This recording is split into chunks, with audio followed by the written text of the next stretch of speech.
Salut camarades. La dernière fois qu'on a parlé piraterie, je suis d'accord, ça remonte un brin, j'avais dit qu'on irait faire un tour du côté de l'île de la Tortue, bastion légendaire de la flibuste. Et au-delà de la description du caillou en lui-même, ce qui n'est pas non plus passionnant, je ne vous le cache pas, je vais vous parler du flibustier le plus emblématique, le plus terrifiant et le plus célèbre qui a arpenté cette île. Je veux parler de François Lelaunay, dont le surnom est le fléau des Espagnols, et qui s'est rendu célèbre non seulement par son épouvantable cruauté, mais aussi par une opération mythique, le pillage de Maracaibo. Et personnellement, je me demande pourquoi il n'est pas plus connu pour sa poisse aussi. Mais ça, je vous laisse en juger.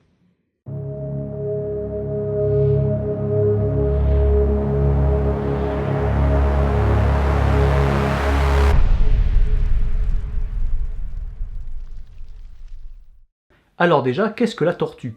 C'est une toute petite île au nord-ouest d'Hispaniola, ou Saint-Domingue si vous préférez, appelée Tortuga lors de sa découverte par Christophe Colomb, parce qu'elle ressemble, vue de la mer, à une grosse tortue de mer. C'est pas plus con que ça. Alors beaucoup de végétation, un terrain accidenté, peu d'eau potable, pas de ressources particulières à part la canne à sucre qui y pousse bien. Qu'est-ce qu'elle a de si folichon pour que les mecs aient décidé de s'implanter là et d'en faire un lieu incontournable de la flibuste? Eh bien sa situation géographique. Déjà, son terrain accidenté la rend difficile à prendre, mais surtout son emplacement est parfait. Proche de Saint-Domingue, elle permet de pouvoir être approvisionnée par canaux, notamment grâce aux boucaniers qui y chassent, mais surtout elle permet de radier les riches îles espagnoles fort proches, que ce soit la partie orientale de Saint-Domingue ou la très riche île de Cuba, qui est tout près, un peu plus à l'ouest. Donc c'est un lieu parfait pour la flibuste. Si celle-ci commence officiellement en 1641, après la reprise définitive de l'île aux Espagnols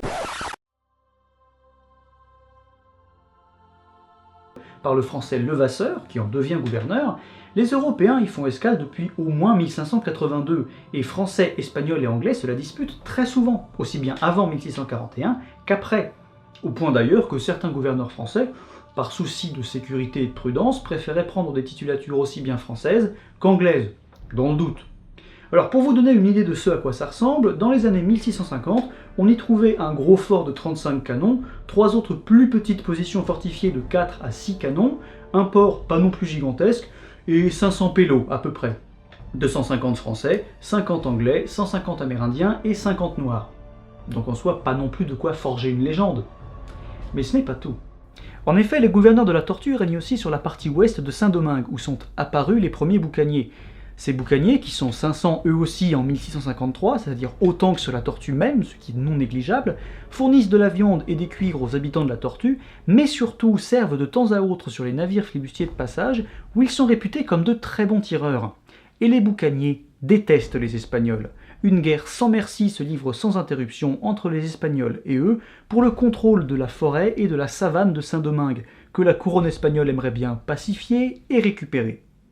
Donc, pour résumer, ces boucaniers plus la flibuste de la Tortue, ça explique qu'on se souvienne de ce bout de caillou. Ça a considérablement emmerdé les Espagnols, et personne, parmi les grands noms de la flibuste qui ont pu y traîner, comme par exemple Diego le Mulâtre, qu'on a déjà vu, ou encore parmi les boucaniers de Saint-Domingue, personne n'a plus terrifié les Espagnols que celui dont on va parler aujourd'hui. Au point qu'on l'a surnommé Calamidad de los Españoles, le fléau des Espagnols. En fait si, il y a aussi Montbard, qu'on appelait l'exterminateur, mais c'est une autre histoire. C'est le flibustier français le plus célèbre du XVIIe siècle, François Lelaunay, dont certains disent que le vrai nom est Jean Davidneau, mais sans preuve tangible. Né vers 1630 aux Sables d'Olonne, sans grande surprise, il arrive aux Antilles vers 1655 en tant qu'engagé, concept que j'avais expliqué à la fin de cette vidéo. Et pendant ces 3 ans d'engagement, il est d'abord boucanier avant de devenir flibustier, puis même capitaine de son propre navire. Malgré des débuts pas toujours brillants. Quand je dis pas brillant, c'est qu'il a perdu les 2 premiers navires qu'on lui a confiés. Pire, la deuxième fois, c'est tout son équipage qui a fini capturé ou massacré par les Espagnols près de Campèche. Lui-même ne s'en est tiré que parce qu'il s'est barbouillé la gueule de sang, qu'il a volé un uniforme espagnol, et qu'il a fini par rentrer à la Tortue sur un canot volé, avec 6 esclaves noirs rencontrés par hasard, qu'il promet d'affranchir s'ils rament pour lui. Oui, j'imagine qu'à l'époque on considère ça comme de l'altruisme. Enfin bref, malgré ça, malgré cette espèce de retour homérique, ça reste quand même un gros poissard. Et du coup, on refuse de lui confier un 3e navire. Ce qui se comprend un chouïa quand même. Il reste néanmoins respecté pour son courage, sa ténacité et, selon certains, sa barbarie, notamment à l'égard des Espagnols, qu'il déteste, que ce soit depuis Campêche ou depuis sa période boucanier, puisque les boucaniers détestent les Espagnols. Par exemple, peu de temps après son retour, ayant enfin réussi à trouver un canot et 20 marins suffisamment givrés ou désespérés pour le suivre, il finit par capturer un petit navire espagnol sur les côtes de Cuba.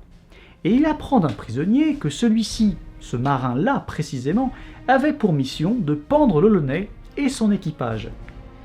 François pète alors une durite et massacre les 22 Espagnols restants, voire plus, en les décapitant lui-même, léchant le sang sur sa lame, après avoir déjà fait achever tous les blessés. Il ne laisse qu'un seul survivant, le prisonnier qui a parlé, et lui transmet un message pour son gouverneur.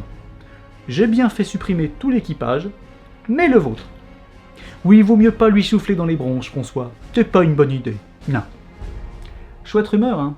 Le problème, c'est que ce genre de racontard est très courant sur les pirates, flibustiers, etc., mais sans être toujours vrai, ce qui fausse les sources valables. À l'époque, il y a plein de mecs qui s'improvisent témoins et qui en rajoutent côté détail gore, juste pour pouvoir mieux vendre leurs bouquins aux bourgeois européens qui frissonnent d'excitation et qui du coup en redemandent. En l'occurrence, il y en a certains qui ont remis en question la barbarie de l'Olonnais en disant que décapiter 22 mecs avec le même sabre, c'est impossible, le sabre s'émousserait beaucoup trop vite. Donc, s'il a bien décapitouillé de l'Espagnol par paquet de 10, ce qui est probable quand même, hein, après tout on l'appelle le fléau des Espagnols, on l'appelle pas Pâquerette le mec, il s'est fait aider. Ce qui n'enlève rien à l'horreur du truc, c'est juste pour vous dire de vous méfier de ce qu'on peut lire dans les pseudo-sources d'époque. Bref, outre ce genre d'épisode qui petit à petit forge sa légende, en 1666, l'heure est venue pour l'Olonnais de vraiment briller. Bertrand d'Augeron, aventurier et gouverneur de l'île de la Tortue, jaloux du succès de la flibuste anglaise de Port-Royal, en Jamaïque, décide lui aussi de financer une grande expédition flibustière, comme les flibustiers de la Jamaïque l'ont fait à Santiago de Cuba en 1662 et à Campêche en 1663. Il réunit donc 7 navires, une grosse frégate, 2 moyennes, une petite, un brigantin et 2 barques, et 440 hommes, dont de nombreux boucaniers. Et que visent-ils ? Rien de moins que la riche cité de Maracaibo, au Venezuela, qui certes a été plusieurs fois pillée par le passé, mais qui toujours renaît de ses cendres pour regorger à nouveau de richesses. À la tête de cette flotte, Augeron nomme amiral ni plus ni moins que notre ami l'Olonnais. Comme quoi, décapiter des espingouins par paquet de 10, faut croire que sur un CV, ça paye. Augeron lui adjoint aussi d'autres capitaines, le plus fameux étant Michel de Maristegui, dit le Basque, qui va s'occuper de la troupe, en théorie, tandis que François, lui, doit s'occuper uniquement de la flotte.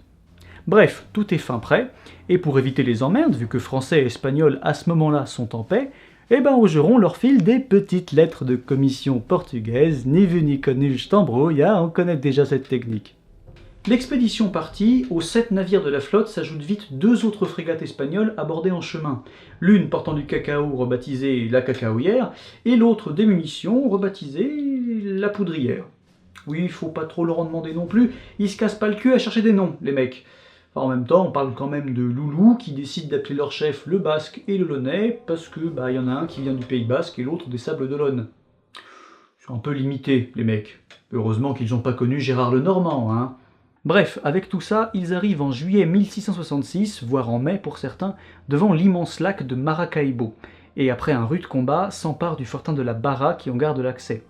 Mais ils ne sont pas au bout de leur peine. Certes, ils entrent ensuite dans Maracaibo, mais pour la trouver déserte. La riche majorité de ces 4 à 6 000 habitants a fui avec tout son pognon vers la ville fortifiée de Gibraltar, 150 km plus au sud, qui elle compte 3000 âmes. Et même si on a trouvé plein de victuailles et plein d'alcool pour se consoler, la déception est grande, tandis que la colère de l'Olonnais est immense.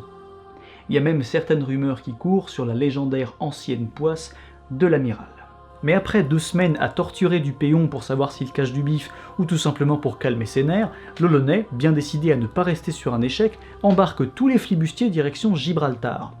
Sauf qu'entre-temps, les 500 défenseurs de cette ville, prévenus par les réfugiés de Maracaibo et aidés de 400 autres soldats espagnols venus de Mérida la Grita, capitale du coin, ils préparent efficacement la défense de la ville.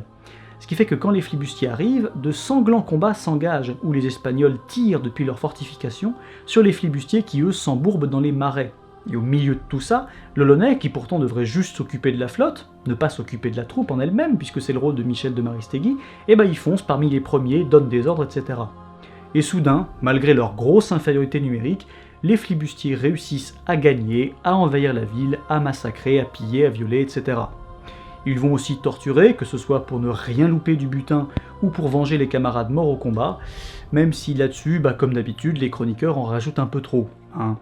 Serrer les tempes avec une corde, ça n'a jamais fait sortir les yeux de leurs orbites. Va falloir se calmer les mecs. Les flibustiers vont rester sur place 6 semaines, pillant tout, n'épargnant ni les fermes, ni le bétail. Pire, ayant vraiment tout pillé, ils demandent quand même une rançon pour Gibraltar et Maracaibo, sous peine de faire cramer les villes. Et ça marche. D'ailleurs, Gibraltar ne parvenant pas à payer dans les délais, ils commencent à faire cramer la ville. Et la rançon arrivant le lendemain, ils aident à éteindre les incendies. Ils sont réglo les mecs. Enfin bref, le succès est si total que l'Olonnais, grisé par celui-ci, propose de pousser jusqu'à Mérida pour continuer ce triomphe. Mais démocratiquement, la troupe ayant refusé, il n'insiste pas. C'est ainsi qu'après 2 mois sur place, en août 1666, les flibustiers, chargés d'un énorme butin, rentrent à la Tortue. L'Olonnais, au début hasardeux, est devenu une légende. Leur retour est en effet un triomphe. Ils reviennent avec un butin de 350 000 pièces de 8. Ça veut dire que la part de chaque marin monte à 200 pièces de 8. Ça fait 4 ans de salaire d'un boucanier. C'est énorme. Ils reviennent même avec les cloches des églises et les ornements de celles-ci pour fonder une chapelle à la Tortue. Oui, c'est pas parce qu'on massacre et torture des Espagnols qu'on ne pense pas un petit peu à sa vie dans l'au-delà, hein. Leur succès est si total que les Anglais, qui entre-temps sont repartis en guerre contre les Français, du moins dans les colonies, décident tout à coup de libérer les prisonniers français qu'ils ont à la Jamaïque et de les renvoyer à la Tortue, pour ne pas susciter la colère du terrible Launay. Le fléau des Espagnols, ça les dérange pas, le fléau des Anglais, ça les branche un peu moins. Le gouverneur de la Jamaïque va même tenter de le soudoyer pour qu'il vienne s'établir chez lui et qu'il devienne flibustier britannique. C'est pas rien. La popularité, la bonne fortune, la légende de l'Olonnais sont à leur comble, mais malheureusement pour lui, l'histoire ne s'arrête pas là. Comme tout bon flibustier, il aurait mieux fait de s'arrêter là et d'investir sa part dans une plantation ou dans une propriété en Europe, mais non, il a fallu qu'il continue et qu'il rêve de plus grands horizons. Et bien mal lui en prendra, mais ça, on le verra la prochaine fois. Merci les camarades d'avoir regardé cette vidéo, j'espère qu'elle vous a plu, moi ça me fait plaisir d'avoir repris les pirates, ça me faisait un peu flipper parce que la mise en place de décors, de costumes, etc. c'est pas rien, mais bon, on a repris le truc. J'espère donc que cette première partie sur la terrible ville de l'Olonnais vous a plu. Je vous prépare la deuxième pour, je pense, début octobre, enfin le tournage début octobre, donc grosso merdo d'ici mi-octobre, deuxième partie d'octobre, vous devriez avoir la suite. Merci à tous d'être dans les commentaires, sur les réseaux sociaux, etc. Un grand merci aux tipeurs, vous êtes les meilleurs. Merci beaucoup à vous. Si jamais vous aussi vous avez envie de soutenir la chaîne, vous pouvez donc le faire sur le site Tipeee. Et écoutez, pour le coup, appuyez sur la cloche, partagez ça autour de vous, et on se dit au mois d'octobre. Ciao.